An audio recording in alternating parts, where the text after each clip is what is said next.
Bob Cratchit's Christmas Dinner, a selection from Charles Dickens' A Christmas Carol.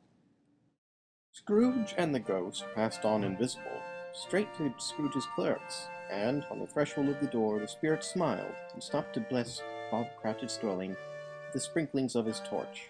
Think of that. Bob had but 15 bob a week himself. He pocketed on Saturdays but 15 copies of his Christian name, and yet the ghost of Christmas present blessed his four-room house. Then up rose Mrs. Cratchit, Cratchit's wife, dressed out but poorly in a twice-turned gown, with braven ribbons, which are cheap and make a goodly show for sixpence, and she laid the cloth, assisted by Belinda Cratchit, second of her daughters, also brave in ribbons, while Master Peter Cratchit plunged a fork into the saucepan of potatoes, and getting the corners of his monstrous shirt collar into his mouth, rejoiced to find himself so gallantly attired, and yearned to show his linen in the fashionable parts.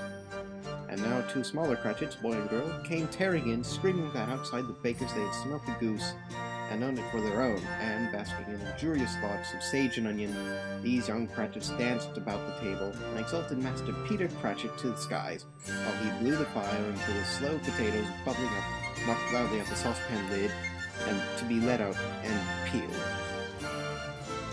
"Who has ever got your precious father then?" said Mrs. Cratchit. "And your brother Tiny Tim, Martha weren't late this last year this Christmas Day by half an hour." "Here's Martha, mother," said a girl, appearing as she spoke. "Here's Martha, mother," cried the two young Cratchits. "Hurrah, there's such a goose, Martha!" "Why, bless your heart alive, my dear, how late are you?" said Mrs. Cratchit, kissing her a dozen times and taking off her shawl and bonnet for her. "We'd a deal of work to finish up last night," replied the girl. "We had to clear away this morning, mother." "Well, never mind, so long as you have come," said Mrs. Cratchit. "Sit ye down before the fire, my dear, and have a warm, Lord bless ye." "No, no, there's father coming," cried the two young Cratchits, who were everywhere at once. "Hide, Martha, hide!" So Martha hid herself, and in came little Bob, the father, with at least 3 feet of comforter, exclusive of the fringe, hanging down before him, and his threadbare clothes darned up and brushed, to look seasonable, and Tiny Tim upon his shoulder. Alas for Tiny Tim, he bore a little crutch, and had his limbs supported by an iron frame. "Why, where's our Martha?" cried Bob Cratchit, looking round. "Not coming," said Mrs. Cratchit. "Not coming?" said Bob, with a sudden declension in his high spirits. He had been Tim's blood horse all the way from church, and had come home rampant. "Not coming upon Christmas Day?" Martha didn't like to see him disappointed, if it were only in joke, so she came out prematurely from behind the closet door, and ran into his arms, while the two young Cratchits hustled Tiny Tim, and bore him off into the wash-house, that he might hear the pudding singing in the copper. "And how did little Tim behave?" asked Mrs. Cratchit, when she had rallied Bob on his credulity. And Bob had hugged his daughter to his heart's content. "As good as gold," said Bob, "and better, somehow. He gets thoughtful sitting by himself so much. He thinks the strangest things you ever heard. He told me, coming home, that he hoped that people saw him in the church because he was a cripple, and it might be pleasant to them to remember, upon Christmas Day, he made lame beggars walk and blind men see." Bob's voice was tremulous when he told them this, and trembled more when he said that Tiny Tim was growing strong and hearty.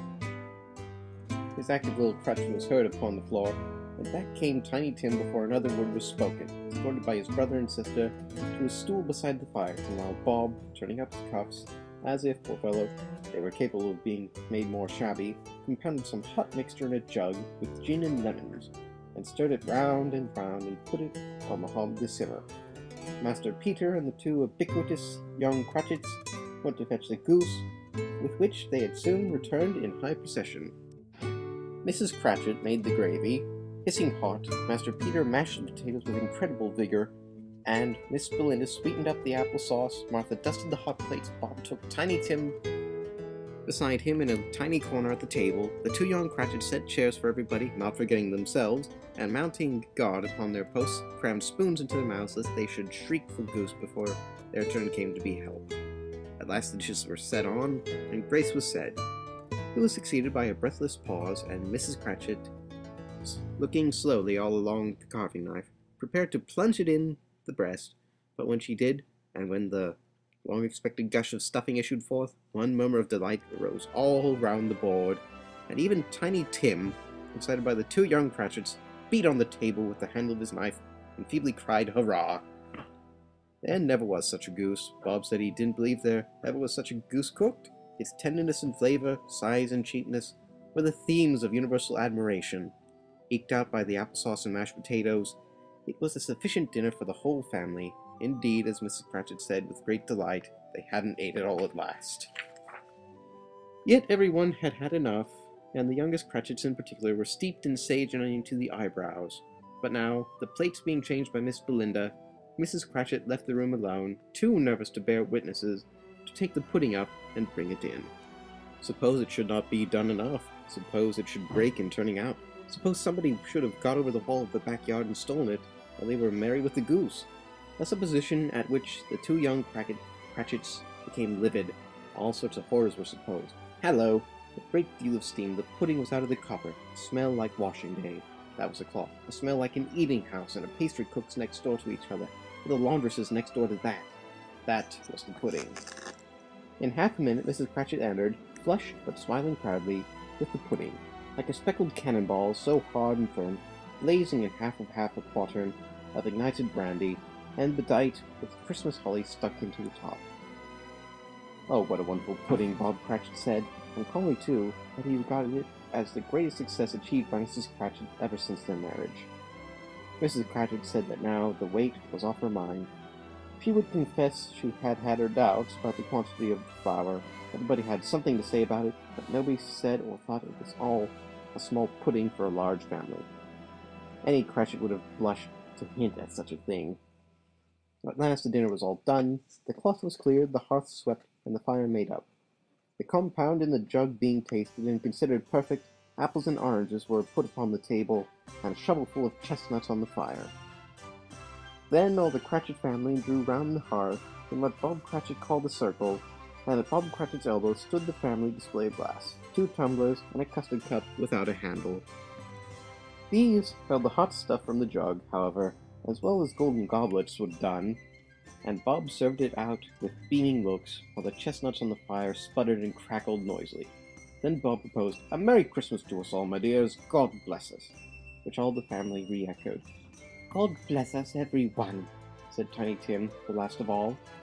He sat very close to his father's side, upon his little stool.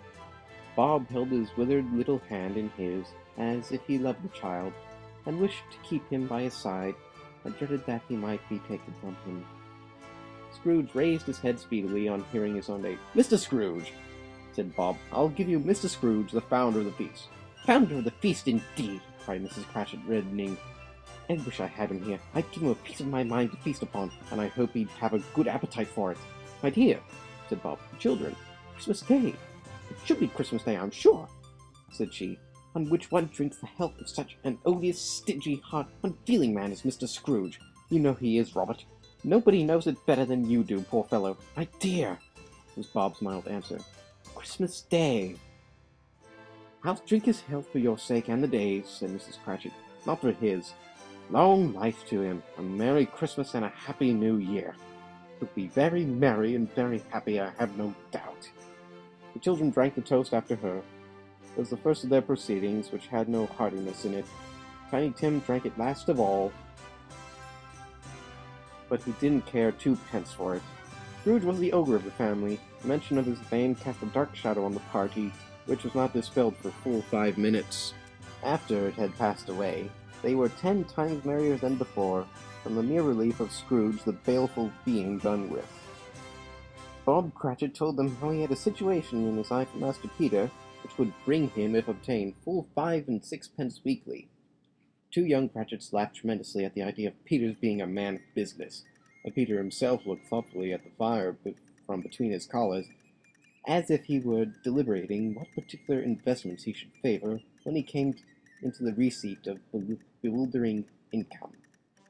Martha, who was a poor apprentice at a milliner's, then told them what kind of work she had to do, and how many hours she worked at a stretch, and how she meant to be abed tomorrow morning for a good long rest. Tomorrow being a holiday, she passed at home. Also, how she had seen a countess and a lord some days before, and how the lord was much about as tall as Peter, at which Peter pulled up his collar so high that you couldn't even have seen his head if you had been there. All this time the chestnuts in the jug went round and by they had a song about a lost child traveling in the snow, from Tiny Tim, who had a plaintive little voice, and sang it very well indeed. There was nothing of high mark in this. They were not a handsome family. They were not well dressed, their shoes were far from being waterproof, their clothes were scanty, and Peter might have known, and very likely did, the inside of a pawnbroker's. But they were happy, grateful, pleased with one another, and contented with the time. And when they faded, and looked happy yet in the bright sprinklings of the spirit's torch at parting, Scrooge had his eye upon them, and especially on Tiny Tim, until the last.